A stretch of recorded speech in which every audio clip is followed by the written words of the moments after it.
നമസ്കാരം. ഇന്ന് ചെറുനാരങ്ങയും ഈന്തപ്പഴവും കൂടി മിക്സ് അച്ചാറുണ്ടാക്കാം. അതിനായി ഒരു വലിയ ബൗളിൽ ചെറിയ ബൗളിൽ നിറയെ കനം കുറഞ്ഞ അരിഞ്ഞ ചെറുനാരങ്ങ ഇട്ട് ആവശ്യത്തിന് ഉപ്പും ചേർത്ത് മിക്സ് ചെയ്ത് ഇനി വേറൊരു ബൗളിൽ നാരങ്ങ എടുത്ത് അതേ ബൗളിൽ തന്നെ കനം കുറഞ്ഞ അരിഞ്ഞ ഈന്തപ്പഴം ഇട്ട് 1 ടേബിൾ സ്പൂൺ വരെ വിനാഗിരി ഒഴിച്ച് മിക്സ് ചെയ്ത് അരമണിക്കൂർ നേരത്തിന് അടച്ചു വെക്കാം. അരമണിക്കൂറായി അടപ്പ് തുറന്ന് അടുപ്പത്ത് കടായി വെച്ച് 3 ടേബിൾ സ്പൂൺ വരെ നല്ലെണ്ണ ഒഴിച്ച് 1 ടീസ്പൂൺ കടുക് ഇട്ട് കടുക് പൊട്ടി വരുമ്പം കുറച്ച് ഇഞ്ചി അരിഞ്ഞതും വെളുത്തുള്ളി അരിഞ്ഞതും ചേർത്ത് 5 പച്ചമുളക് അരിഞ്ഞതും ഇട്ട് കുറച്ച് കരിവേപ്പില ഇട്ട് ഇളക്കി.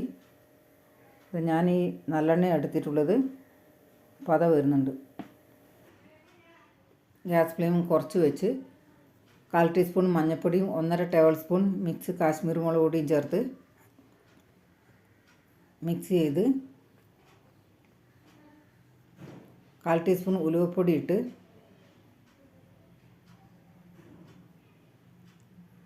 നാരങ്ങയും ചേർത്ത് 1.5 ടേബിൾ സ്പൂൺ പഞ്ചസാരയും ചേർത്ത് നന്നായി ഒന്ന് മിക്സ് ചെയ്യുക.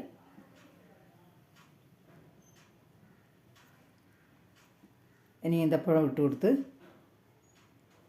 ആവശ്യത്തിന് ഉപ്പും ചേർത്ത് എല്ലാം കൂടി ഒന്ന് മിക്സ് ചെയ്ത്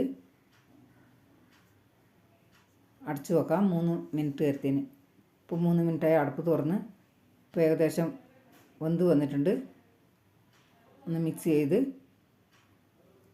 രണ്ടാമതും അടച്ചു വെച്ച് 3 മിനിറ്റ് നേരത്തിന്. 3 മിനിറ്റായി അടപ്പ് തുറന്ന് നല്ല അടിപൊളി നാരങ്ങ ഈന്തപ്പഴം അച്ചാർ റെഡി ആയിട്ടുണ്ട്. നിങ്ങൾ ഉണ്ടാക്കി നോക്ക്. ഇഷ്ടപ്പെട്ടാൽ ലൈക്ക്, ഷെയർ, കമൻറ്റ്, സബ്സ്ക്രൈബ്.